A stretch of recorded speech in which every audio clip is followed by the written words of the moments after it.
Hello dear students. आज बेटा मैं आपको एक बहुत अच्छी सी बात ये बताने वाला हूँ कि आज से आपको जो अपना जो डेली डेली डोज का जो सीरीज है, जो PYQ सीरीज है, उसके अंदर आपको डेली 3 क्वेश्चंस का कंटेंट मिला करेगा।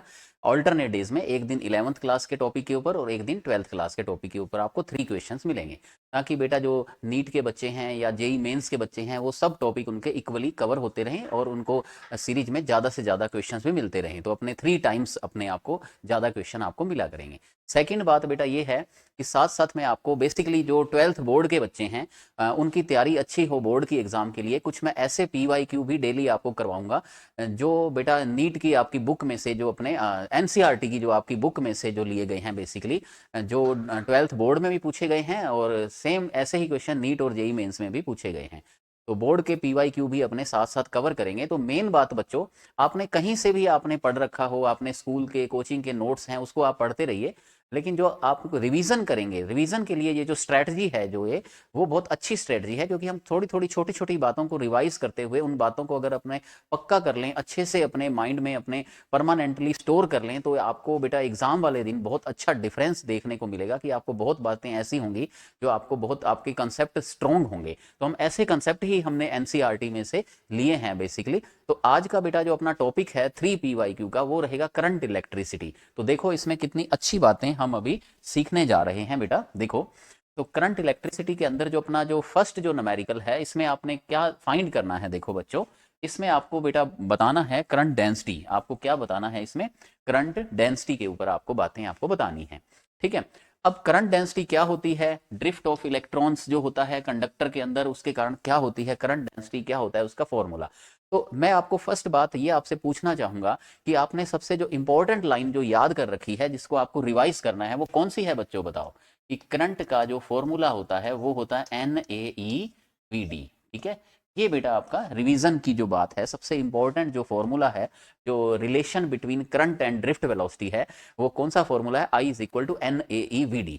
आई तो यहाँ बेटा करंट है, आपको पता है कि करंट का फ्लो होता है, एक वायर के अंदर करंट का फ्लो होता है। इसमें बेटा स्मॉल n जो है वो नंबर ऑफ फ्री इलेक्ट्रॉन नहीं, number of free electron in unit volume है। यूनिट वॉल्यूम के अंदर नंबर ऑफ फ्री इलेक्ट्रॉन है। ठीक है। और ए क्या है बेटा? Area of cross section of wire. और स्मॉल ई क्या है? Charge of electron. और वीडी क्या है? Drift velocity of free electrons.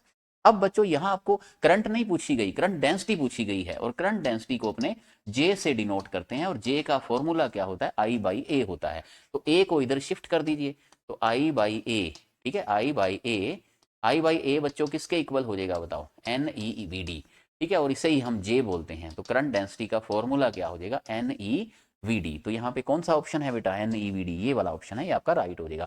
तो देखो बेटा कितना अच्छा क्वेश्चन है ये। आपका नीट और जेई मेंस के अंदर भी पूछा गया और बोर्ड का भी, 12th बोर्ड के अंदर भी पूछा गया है। ठीक है। तो हमने ऐसा ही क्वेश्चन उठाया है जिसको सब जगह कॉमन कंसेप्ट है, जो रिवीजन के लिए भी बड़ा इंपॉर्टेंट है। ऐसा ही एक कंसेप्ट अपने सेकंड नंबर देखो क्वेश्चन, इसमें अपने स्टडी करते हैं बच्चों, SI यूनिट ऑफ मोबिलिटी। अब देखो आप मोबिलिटी का कंसेप्ट अच्छे से अपना क्लियर कीजिए। बच्चों क्या होता है, आपको मैंने बताया था, या आपने बेटा जहां भी आपने नोट्स जो भी आपने पढ़े हैं, जो भी चाहे आपने बुक से स्टडी कर रहे हो कहीं से भी, ठीक है, चाहे आप किसी भी बोर्ड के बच्चे हो, तो आपने ये बात बेटा पक्की है, फिजिक्स अगर आप पढ़ते हो तो आप ये पढ़ते हो कि ड्रिफ्ट वेलोसिटी का फॉर्मूला क्या होता है? A इंटू में टो बार।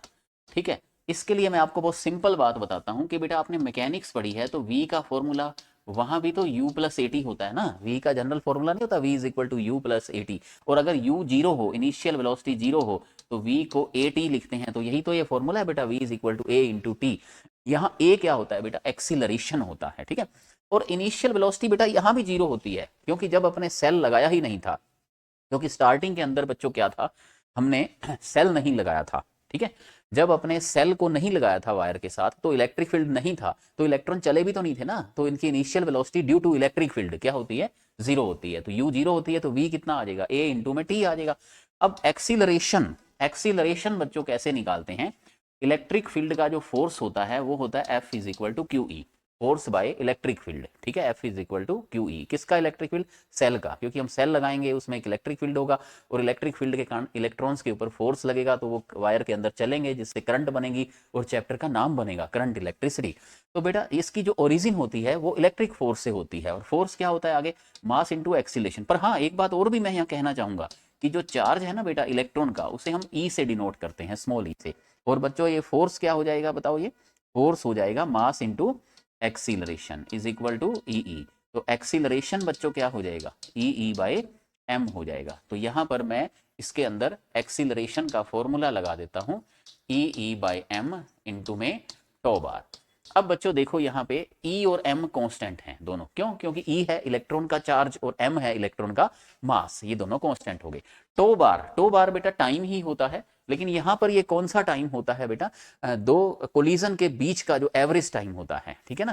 क्योंकि आपने ये स्टडी किया है कि इलेक्ट्रॉन जैसे ही चलता है ना, वायर के अंदर चलता है, वायर के अंदर चलता है, तो वायर के अंदर कोई खाली स्पेस तो है नहीं, वहाँ वायर एटम से मिलकर बना हुआ है। तो इलेक्ट्रॉन बेटा एटम्स के बीच में चलेगा, भीड़ में चलेगा, एटम्स की भीड़ में चलेगा, तो उसकी क्या होंगी बताओ, कोलिजन्स होंगी। कोलिजन्स होंगी तो उसकी दो कोलिजन के बीच में जो स्ट्रेट लाइन में चलता है, और हर स्ट्रेट लाइन के बाद इसकी कोलिजन हो जाती है, ठीक है, जिससे वो डिफ्लेक्शन हो जाता है। और इसके दो कोलिजन के बीच का जो टाइम होता है ना, एवरेज टाइम, जिसको हम बेटा टो बार से डिनोट करते हैं, इसको बोला जाता था, क्या नाम था इसका बेटा बताओ, रिलैक्सेशन टाइम। दो कोलिजन के बीच का टाइम, इसकी वैल्यू होती है, इसका जो एवरेज होता है वो ऑलमोस्ट कितना होता है मेटल में, 10⁻⁻14 सेकंड। चलो ठीक है, ये इतना होता है, पर ये है तो कांस्टेंट ना। तो अगर ये कांस्टेंट है तो वीडी बेटा सिर्फ और सिर्फ किसके ऊपर डिपेंड करता है, सेल के इलेक्ट्रिक फील्ड के ऊपर। सेल का इलेक्ट्रिक फील्ड पावरफुल होगा, ज्यादा इलेक्ट्रिक फील्ड होगा तो इलेक्ट्रॉन को ज्यादा फास्ट चलाएगा, करंट ज्यादा बनाएगा, है ना। ये कॉमन सेंस की बात भी है कि पावरफुल सेल से ड्रिफ्ट वेलोसिटी ज्यादा होगी तो करंट भी ज्यादा बनेगी। लेकिन अब कांस्टेंट को बेटा जब हमने हटा दिया, यहाँ पे हमने प्रोपोर्शनल का साइन लगा दिया, तो वीडी किसके प्रोपोर्शनल है बताओ, ई के है। तो इन कांस्टेंट को अगर अपने कंबाइन फॉर्म में क्या बोला जाता है, म्यू बोला जाता है बेटा। म्यू किसकी जगह पर ऊपर आता है, ई बाई एम इंटू टो बार की जगह पे। यानी म्यू की वैल्यू क्या होती है, म्यू की वैल्यू ई के साथ वाले ई बाई एम इंटू टो बार भी होती है। म्यू की वैल्यू होती है ई बाई एम इंटू टो बार होती है।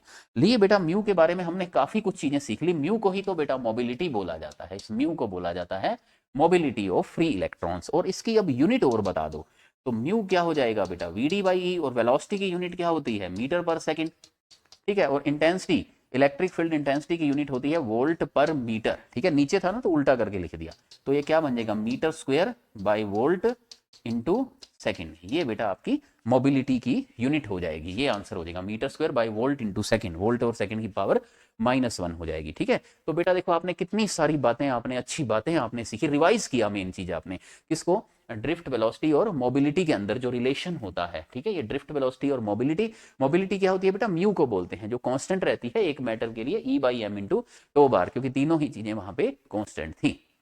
नेक्स्ट देखिए न्यूमेरिकल नंबर 3। देखो बेटा ये सेल का कंसेप्ट है, तो मैं आपको एक सेल का कंसेप्ट और क्लियर करता हूं। देखो बच्चों, आपने सीखा है कि एक सेल होता है जिसका ईएमएफ है ई। इस सेल के अंदर एक इसका इंटरनल रेजिस्टेंस होता है, जिसे सेल के अंदर तो नहीं बना सकते, लेकिन हम इसके साथ सीरीज में बनाते हैं, और इसे किसी एक्सटर्नल रेजिस्टेंस कैपिटल आर के साथ कनेक्ट किया गया है। अब बच्चों क्या होता है कि इस कैपिटल आर जो रेजिस्टेंस है, इसमें जब करंट का फ्लो होता है सेल के कारण, तो इसके ऊपर एक पोटेंशियल ड्रॉप होता है। इसके ऊपर जो पोटेंशियल आता है V, जो ओम्स लॉ के according V is equal to I R होता है। लेकिन ये जो बेटा पोटेंशियल डिफरेंस होता है एक्सटर्नल के ऊपर, वो उतना ही होता है जितना सेल की प्लेट्स के बीच में टीपीडी होता है उसका। यानी ये समझ सकते हैं कि सेल का जो टर्मिनल पोटेंशियल होता है, टर्मिनल टीपीडी होता है, ठीक है, टर्मिनल पोटेंशियल डिफरेंस होता है, वो पूरे का पूरा उसको एक्सटर्नल रेजिस्टेंस को ट्रांसफर कर देता है। तो हमें पूछा क्या गया है अब इस कंसेप्ट, ये तो था कंसेप्ट की बात, इस कंसेप्ट के ऊपर ये बेटा क्वेश्चन है। देखो कि EMF of a cell is E, internal resistance is small r, it is connected to an external resistance capital R is equal to 2r, the potential difference या potential drop across the terminal of the cell will be। तो बेटा cell के across आपको TPD या terminal potential difference बताना है। तो आप ऐसे काम करो, ये V और V सेम है, तो आप इस V को फाइंड करो। तो ये V बच्चों कितना हो जाएगा, I इंटू कैपिटल R, ये ओम्स लॉ हो गया आपका।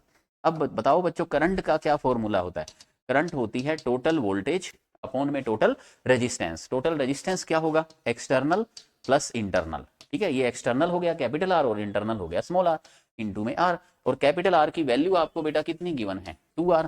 तो V किसके इक्वल हो जाएगा, E बाई कैपिटल आर को 2 इंटू स्मॉल आर, तो 2r प्लस आर कितना आ गया 3r, इंटू में कैपिटल आर को क्या लिखेंगे 2r, तो स्मॉल आर से स्मॉल आर कट गया, तो आंसर क्या आ गया 2/3 इंटू में E।